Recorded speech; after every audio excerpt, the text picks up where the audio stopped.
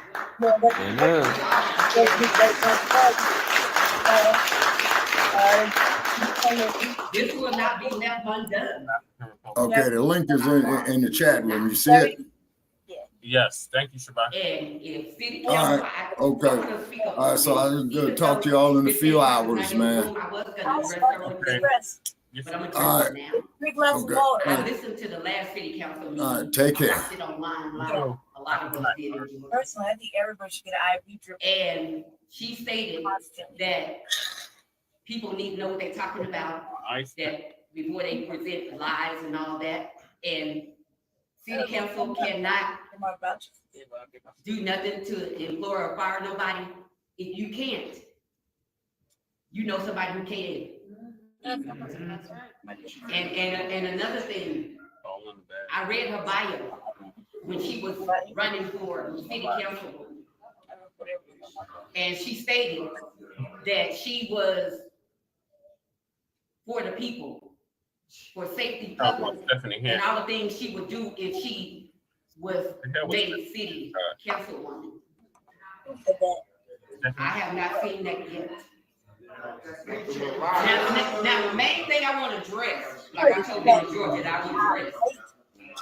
The main thing I want to address is when her son, Michael, was on the other side of the fence, she was in dire urgency, wanting justice for her son. But see, he was on the other side shooting.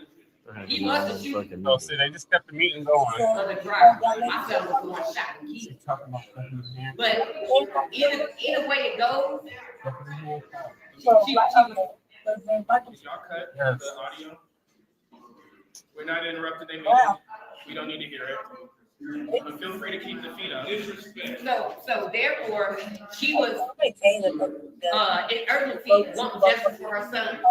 And she knows how she felt as a mother. You don't with her, when she was in those shoes that I'm in right now, but only difference is her son survived. Her son is living and waiting right now.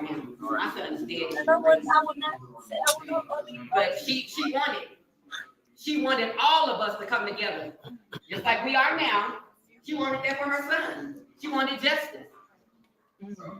But now, as I heard her speak last meeting, she don't think that we're nothing. She don't think this is nothing. And her mind is made up that she's not going to stand for her people or for justice. But how soon are we to think that she could be back on this other side? I know. She don't even forget that. First of all, and if she is, and this happened once again, who's going to want to ride with her? Because the council people is not going to ride. It's not a thing about Republicans and Democrats. It's not about that. It's about people. We are a people, a living soul, a living being. How would you feel if your son or daughter was shot down like mine? You go straight to You be up here doing the same thing. You never really see that jail unless you in that area. So we're not gonna stop you. I know. I just want to send that message out to the Hancock because I found it so disturbing. Off the Not only that she's a black woman, So not only that, it's a speech she made to get elected in the seat that she's in the city council. She said all these good things that she thought people wanted to hear. So we was trusting that you would live and stand by your word. But as I see, you haven't been any of it. So, like I said, it's not about Republicans and Democrats. As a mother, you know what it felt like as a mother when the shoes was on your feet. You know what it felt like as a mother. How you felt. Couldn't sleep, agonizing day and night. Worried about your son, wondering if he's okay, if he's all right. All of that. You know how it feels. I know you do. Very small. So for all you other mothers out here that went through the same thing, or haven't went through the same thing, I need for all you guys, remember, this can be you, your child. Stand with us. Every time I come here to Colorado, I see more and more people coming. I see more and more people every time I come here. So therefore, I'm inviting more people to come out. Not only in Colorado. Hello, Georgia. I know you guys are going to be with me next time I come. But all you states, all 50 states, I'm employing all states, all mothers, all fathers, all sisters, brothers, whoever you may be. I implore all of y'all to come out here and stand with us. All of them. Because we all have a day of expiration. We don't know when it's going to be our time. We don't know how we're going to go. But I pray to God, nobody has to go like my son. Was that not only, it wasn't only premeditated, it was murder in person. And I'm going to say it to the very end for my son. And for any other mothers that go through this, we are going to stand together because we are people. We are sisters and brothers under God. So we will stand with you too. But right now, I need for everybody to come out and stand with us to make a change, to make a difference, and to express that we will not be moved. And we're going to express in action, physically. I need for everybody to show up and support this cause. Because in numbers, we're powerful. We can shut down, whether you guys know it or not, we can shut down a lot of things in numbers. We can shut down the police department. We can shut down even the higher up department. Mayor, everybody. They're not untouchable. They're not untouchable. I want everybody to know this. We go through this a lot in Georgia. And we have a lot of officers to go through this. Oh, yes. So I want to tell you guys, I don't know what no officer in no state is untouchable. There's no reason to fear them. There's no reason to be afraid. None. If we stand together. I don't think so. Look at Don't try to do this single-handedly. No, they're there, but they're not do it together. Standing there. Because when we all stand together, that's what we become. Family. Yeah, that would have been all right. They wouldn't have let this happen. They're not civilized.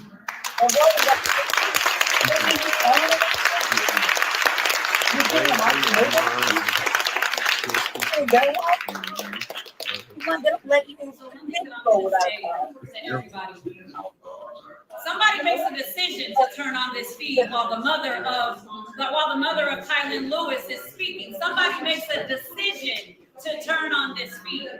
Somebody has to decide it's a good idea to turn this feed on, although most of the council members decided to do this somewhere else. Somebody decides for this feed to be on. And we know it doesn't have to be on. Just like in our communities, officers decide to show up and they decide to do something that they don't have to do. You don't have to do it.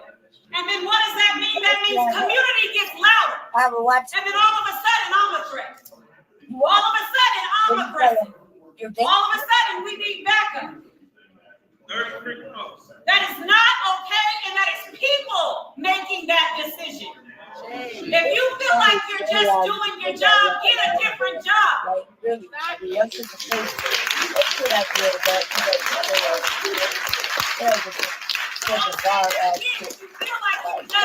your job, get a different job. No longer will you be able to stand behind the narrative of I was just doing my job. No longer will community say they were just doing their job. These are people that are making these decisions. They decided to leave this room. We didn't. We didn't decide to leave this room. They didn't. So we get louder because our voices will not be silenced behind this raggedy ass projector. We will not be silenced. I mean, really, if they wanted to. So as I plan to speak to 11-8-11, as I address this room tonight, I ask each of you, including the members of the Aurora City Council, every community member present, to rise from your seats if you believe that Kilyn Lewis should be alive today. Stand up if you believe Kilyn Lewis should be alive today. Stand up. Kilyn Lewis should be alive today.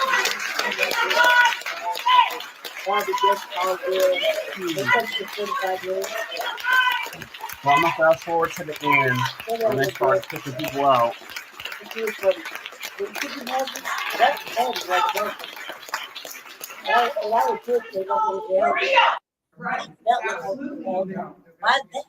So now that she was talking to him.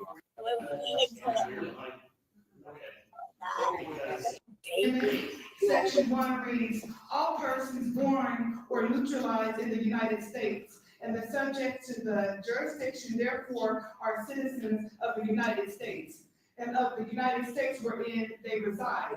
No state shall make an enforcement or enforce any law which shall abide the privileges or immunity of a citizen of the United States, nor shall any state deprive any person. The first thing on here, any person of life. Let me say that again. Deprive any person of life, liberty, property without due process of law, nor deny any person with its jurisdiction the equal protection of the law. So arrest Michael D. Yep. He deserves that much. That's the piggy that killed. Because he took something away he can't get back. There's not a price on young black men's heads. Right. You can't pay somebody to make that go away because at the end of the day, it does nothing for you. Nothing. This right here, you see that? It's a picture of my nephew still in the kind of field position with his hands still up. He was wounded. Abdomen shot. Tore through his guts. Hit an artery. And he still had his hands up. He wasn't holding the wound. He wasn't holding the wound. He still had his hands up. So who poses the threat? Him or you?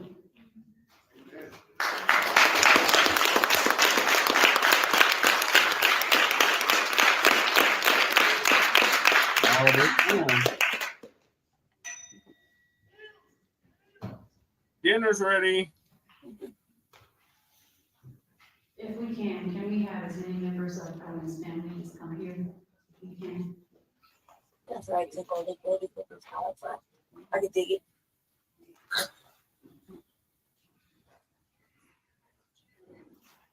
The chief is there. They must have called the chief down. See, look, it's already prepared. Did it here? Yeah, then they want you like to offer an apology. Everybody count. Family. Everybody for some action. For his wrongful death. Now you lowered your voice when you still come in. Come on, stop it. Man, where's all that bass? Yeah. Bass for your face. Aurora. Really, that was like we were coming down.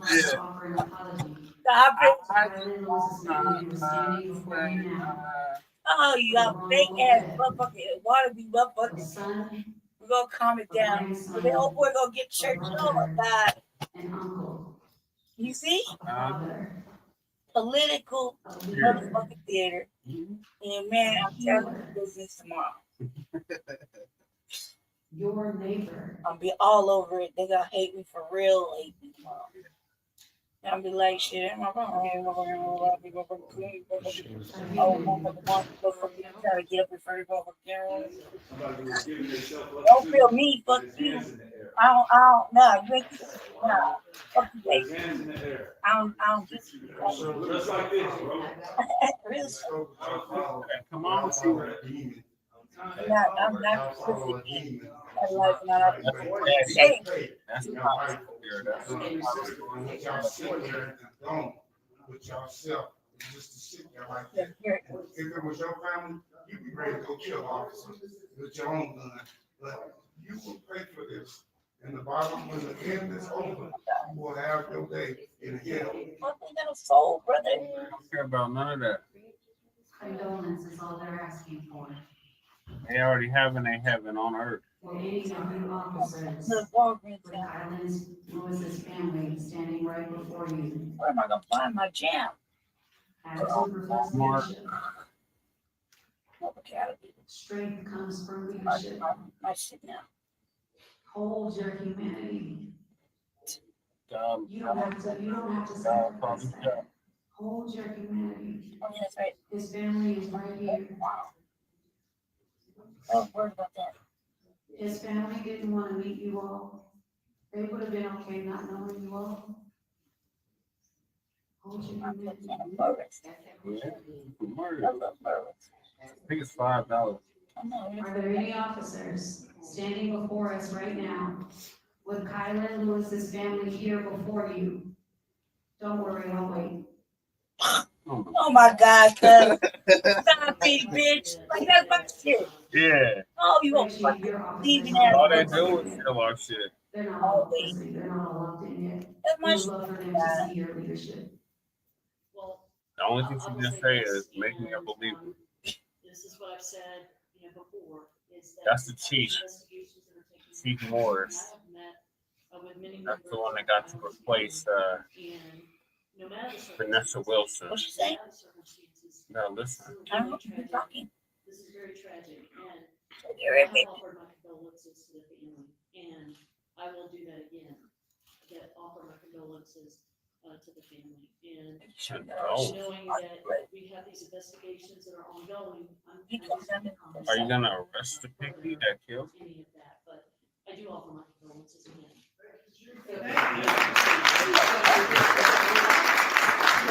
I want to look at the party for your fellow officers to do the same.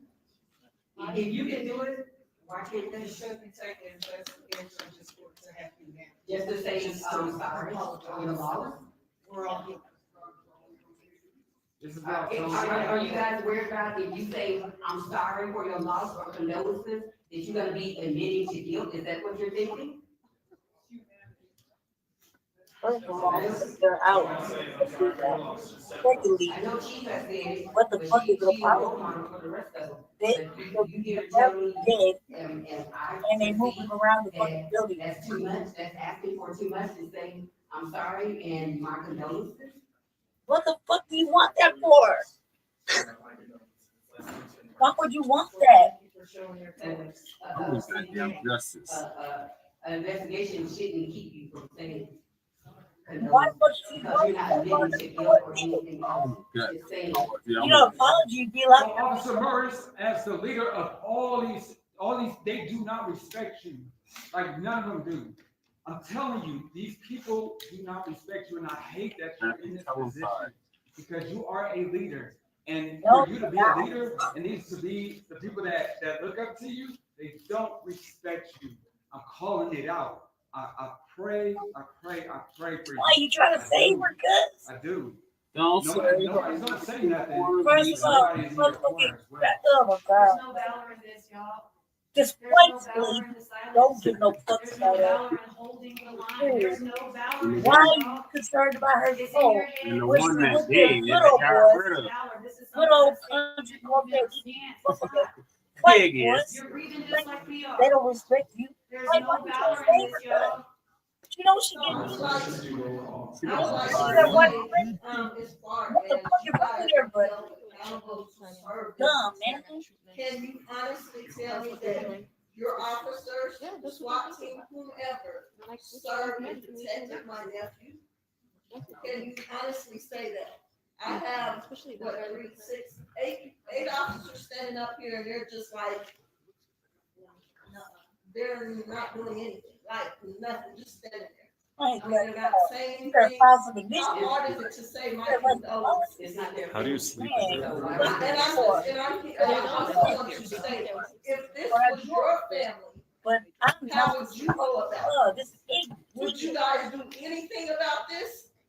Probably not, because you're officers, you don't sit up there and do anything for the community. Yeah. So you probably wouldn't do anything for your son, your nephew, your aunties, your cousins. I don't give a fuck. Probably not, because you don't. So we're gonna hold them accountable. Protect us. Take their ass and strip them of everything.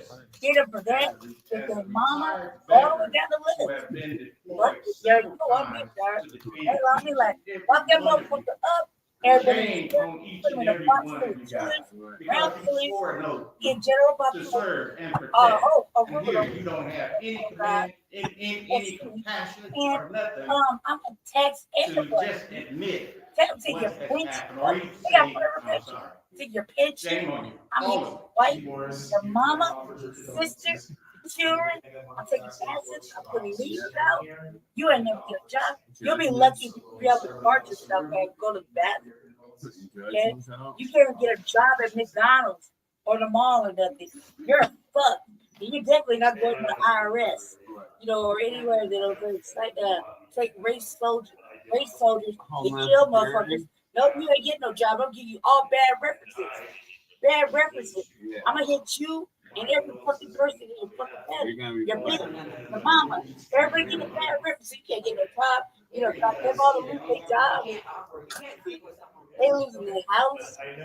That's justice. Or They knew that's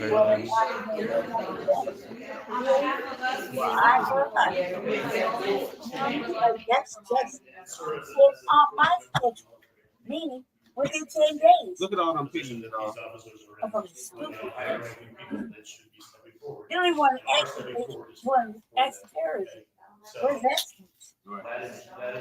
What's occurring? I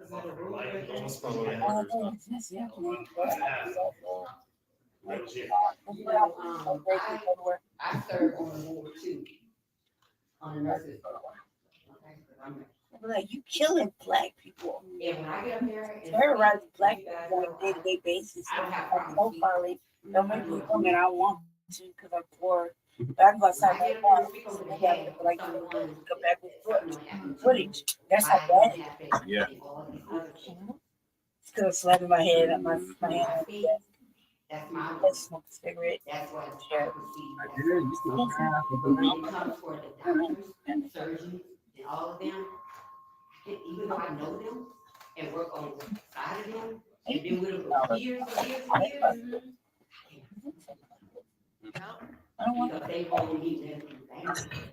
Okay, I'm gonna fast forward now to when they kick everybody out. Go do the church. We're going to get Peterson gets on church like. Come on, get the resurrection of Jesus.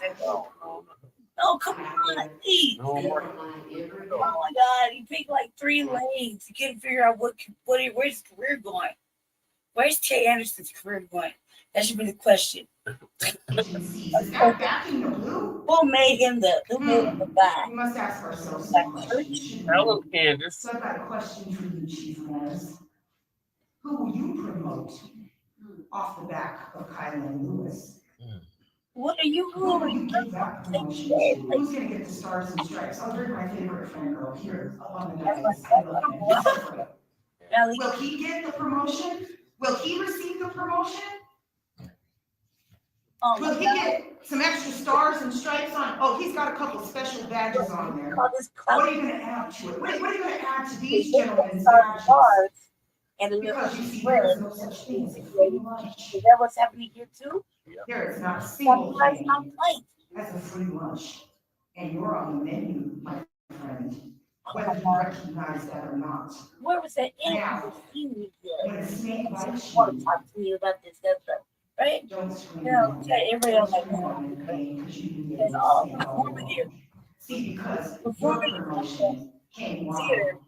barely. Because your friend that brought you here, Aurora, he had to get the hell out of here too, because on the heels of Georgia Richardson, you were promoted, ma'am. That's where your promotion came from, you understand? The blatant murder of a 14-year-old in the city of Aurora got you the title chief of police. And don't you ever think I will forget, because ma'am, I will absolutely not forget. You see, implied power is one thing, but real power is something different. And you're all going to learn a valuable lesson. The power that you think you wield is about to be snatched from you, like crumbs off of a tray. And they're going to do things to you that you are not prepared for. I have watched it over and over in this city. Where you get blatant, indirect, non-direct, because the promotion comments like that. So that right there is kind of dangerous that they can get. Then what happened is that we really become a target. You have a and that's why you're like really, that's not where they're at. They can put on anything. They hear about it big, building, but you know what? It's like they see people jail, and things happen, you know, because this is part of it. And they just force them to realize, like, you know, they don't let that happen. They don't let nobody take over their little neighbors. And then you exceed this kind of energy. It's kind of menacing. You see, I got to come here as an angry Black woman that's pain. I mean, I was like, powers take it. It's just could backfire on them. Because there is a woman in this room who deserves that. And you have set yourself up, and you don't even recognize it. I just took the brandy told me that's what happened, but I guess it's like, and the longer that officer I didn't want to do there. I wanted to do there for a lot of asking for so I can't stand when I'm a power. Kind of like it has happened. Right? PTSD is a real thing, for real. Absolutely. Especially when the police are, you know, abusing. I mean, that day or scared that day. Right. Absolutely. And in the moment. I know this. They would never allow the council. As we talk to the chief of police, we will finish cordially. That'll try to I'm sure you could have whispered in Baldy's head and ear over here, because the whispering seems to be happening very articulate. Shut up, thank you. Now, back to you. You see, the problem that we continue to have is this. Like, you know, silence. Do a night or so, Judge. Silence on your behalf. You have a choice to make. Fire Officer Deek. He has repeatedly broken your policies and procedures, and you choose to keep him on your force. This is simple. It is not algebra. You are the person with that power, and you can wield that sword if you so decide. I make a suggestion that you do as such. I would not. Look, I would not. You can fire him after you put him in jail. This commitment. Take his bomb.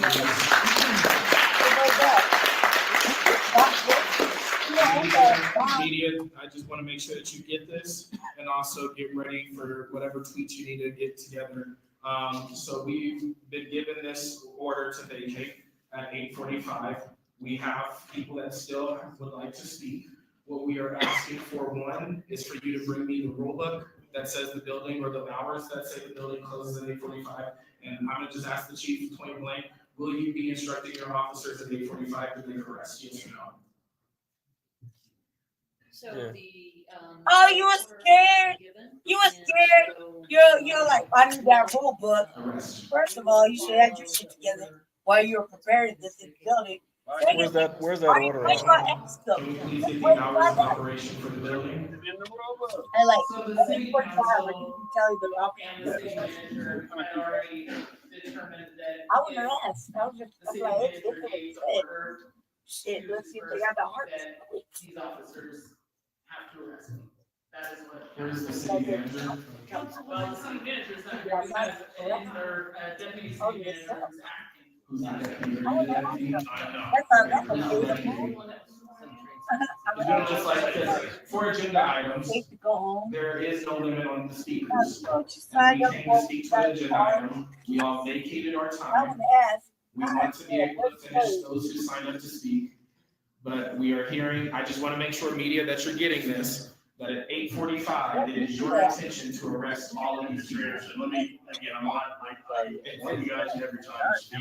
I'm on council. I'm not a police officer. I don't work for the police department or the city attorney's office. What I can tell you is, Ms. Laura Perry, who's the deputy city manager who's in charge, has directed security. This is what they do after every council meeting. They give time. But she instructed security at 8:45. The building is closed. And so we do not want a confrontation. If that's what you're looking for, we don't want one. And it seems like that you might be. What do you mean looking for? You know what I mean? You know what I mean? Because of that language. I'm not your angry black man. If I, hold on. I'm talking. If I wanted that dance, if I wanted an issue, They would never let you have it. I swear to God, I've been living in a world on how to disrupt here the in city. LA. That's not what we are looking for. They have We never. just want to make sure that the folks that want to finish their time have the opportunity to finish their time. You all are free to go.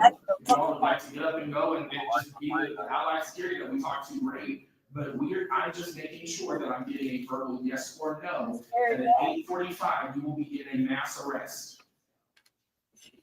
So again, that's the. That's the city council instructed. With respect. that arrests happen.